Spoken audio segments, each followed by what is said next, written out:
Salut. Salut, vous allez bien? Yes. Contrairement à ce que mon apparence pourrait suggérer, je suis pas ici pour jouer au piano. Je sais qu'il y en a qui m'ont vu puis se demandaient quelle pièce j'allais jouer. Désolé de vous décevoir, je suis juste ici pour vous parler. Vous avez passé un bel hiver? Ouais, tanné, je comprends. Vous avez passé un beau temps des fêtes? Ouais. Moi aussi, sauf Noël. Noël, c'est un peu bizarre pour de vrai. Cette année, le Père Noël est descendu pour me dire que j'avais trop d'acné. Il y a 4 personnes différentes qui m'ont acheté une crème nettoyante pour le visage.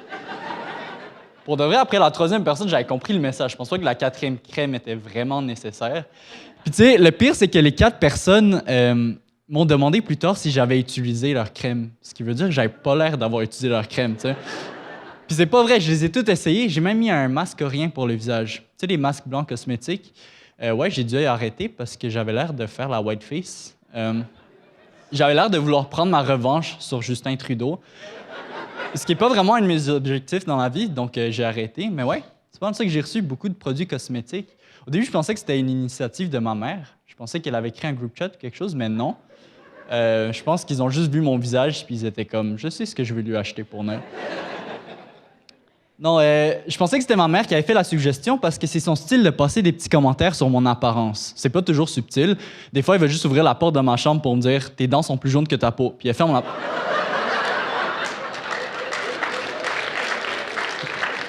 Elle ferme la porte, puis là, je suis comme « OK, merci maman, très constructif. » Puis je pensais qu'elle allait prendre une pause des commentaires durant le temps des fêtes. Mais non, ma mère prend pas de congé. Je me réveille le 25 décembre, la première chose qu'elle me dit, c'est « Va laver ton visage. » Joyeux Noël ou bon matin, ça aurait fonctionné, mais ça faisait pas partie de ses plans, tu sais. Puis je dis ça, mais j'adore ma mère. Puis cette année, je lui ai dit que j'avais une surprise pour elle, puis elle était super excitée. Elle m'a dit « Ah, t'as changé de choix de carrière? » Non, je t'ai acheté un cadeau. Je pensais qu'elle allait aimer le cadeau, mais à voir sa réaction, je pense pas que c'était vrai. Je vais vous rassurer, elle m'a quand même remercié pour le cadeau, mais juste après s'être assurée que j'avais encore la facture. Elle a vu que ça venait de Best Buy, puis elle était comme « Ah, ça ferme à 5 heures, il est pas trop tard. Si tu veux aller le retour. » Elle m'a offert un lift pour retourner le cadeau que je venais de lui acheter, tu sais. C'est pas mal ça, l'esprit de Noël dans notre famille, puis je lui en veux pas. Je lui en veux pas parce qu'elle a pas grandi avec cette tradition d'échange de cadeaux. Elle a pas grandi avec d'eau potable non plus, fait que... Je pense pas que Noël, c'était la priorité. Tu sais, quand je m'imagine le Noël de ma mère quand elle était jeune au Cambodge, c'est juste, la famille se rassemble, tout le monde se regarde, puis là, il y a quelqu'un qui est comme « Personne n'est mort cette année, c'est nice. » Si vous n'avez pas compris, je connais pas tout sur mon héritage. Puis, pour vrai, c'est un de mes regrets, parce que quand j'étais jeune, j'étais vraiment gêné de mes origines. Je disais toujours que la poutine, c'était mon repas préféré. Ce qui est faux. C'est pas mauvais, c'est juste qu'après une dizaine de bouchées, ça commence à goûter un peu le regret. À chaque fois que je m'achète une poutine, au début, je suis comme ça, c'est tellement bon. Puis à la dernière bouchée, je me dis, c'est à cause de ça que le référendum n'est pas passé. Merci.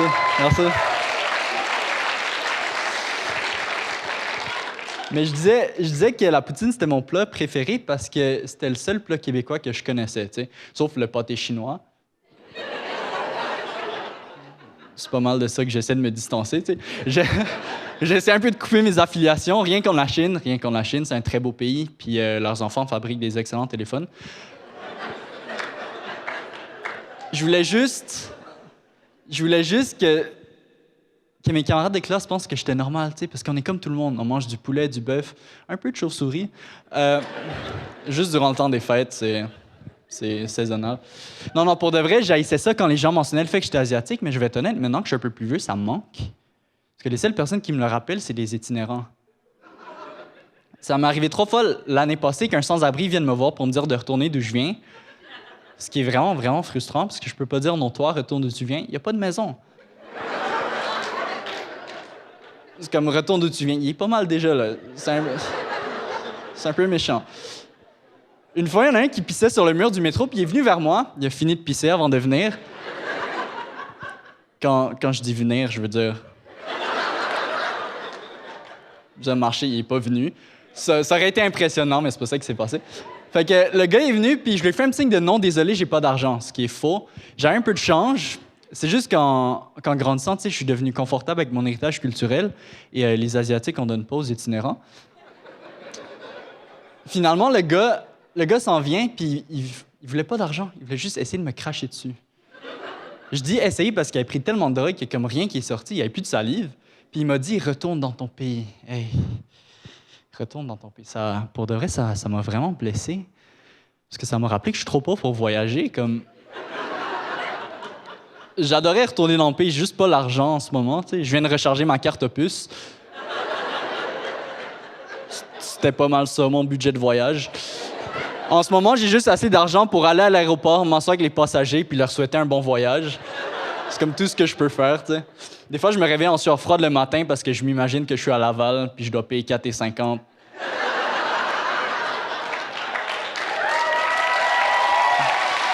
Merci. Merci. Tu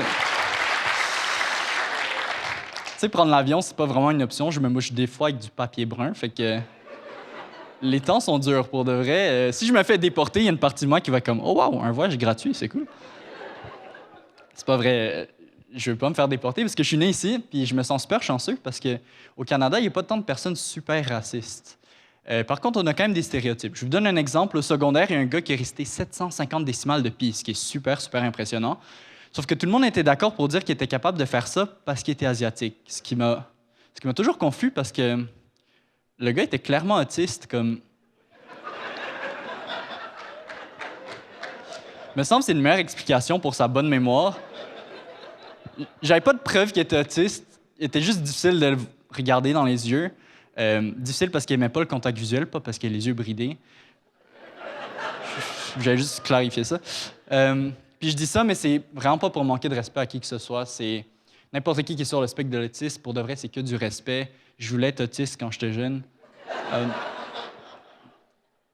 Restez avec moi, je vais vous expliquer. C'est parce que j'avais vu le film Rain Man quand j'étais jeune, puis dans ma tête, être autiste, ça voulait juste dire être bon en maths. Fait que notre prof de deuxième année nous avait donné une rédaction écrite sur c'était quoi notre rêve. Il y en a qui savent où je m'en vais. J'ai écrit un texte de 150 mots sur le fait que j'allais être autiste en grandissant. Ce qui est étonnamment pas la chose la plus stupide que j'ai dit dans ma vie. Mais c'est quand même une des raisons pourquoi je refuse de retourner à mon primaire, tu sais, parce que j'ai pas envie de la croiser puis qu'elle me dise « Hein, Jérémy, ton rêve s'est accompli. » Bref, j'ai fait un petit détour. Tout ça pour dire qu'on est chanceux d'être né au Canada parce qu'il n'y a pas tant de personnes super racistes. Puis j'ai vu un documentaire sur des villes qui ont beaucoup de membres du KKK. Pour ceux qui ne savent pas c'est quoi le KKK, c'est des gens qui aiment ça se déguiser en fantômes. C'est pas pour l'Halloween, c'est juste pour montrer qu'ils n'aiment pas les personnes de couleur. Puis pour de vrai, si tu es une personne de couleur, je ne recommanderais pas d'aller dans ces villes, sauf si tu es vraiment bon en cache-cache puis tu veux t'essayer, vas-y. Mais c'est pas une bonne idée. Tu sais, c'est des personnes tellement racistes qui seraient fâchées contre une boîte de Crayola parce qu'il y a trop de couleurs, tu sais. Mais je checkais le documentaire, puis ça m'a fait peur. Je m'étais dit, « Hey, qu'est-ce qui va se passer si ces gens-là commencent à se déplacer? S'ils commencent à propager leurs idées racistes? » J'ai eu peur jusqu'à temps que je les vois manger avec des fourchettes en plastique. Là, je me suis dit, je pense qu'on va être correct. Je pense pas qu'ils ont l'argent pour voyager, eux non plus. Ce qui m'a fait réaliser que le problème dans ces communautés-là, c'est la pauvreté. Oui, ils sont racistes, mais c'est parce qu'ils ont besoin de blâmer quelqu'un. C'est difficile de se dire, on est la race supérieure, puis après de dire, tu me passes un petit sachet de ketchup?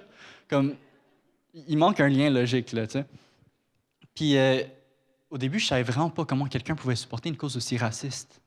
Puis là, en checkant le documentaire, j'ai vu un gars se moucher avec du papier brun, puis j'étais en larmes. J'étais comme, y a-t-il une manière de supporter la cause? J'avais pas d'argent à leur donner, évidemment.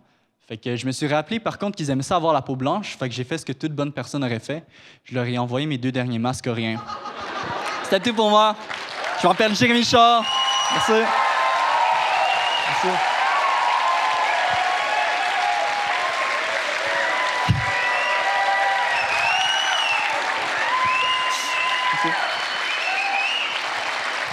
Je m'appelle Jérémy Char. Bonne soirée.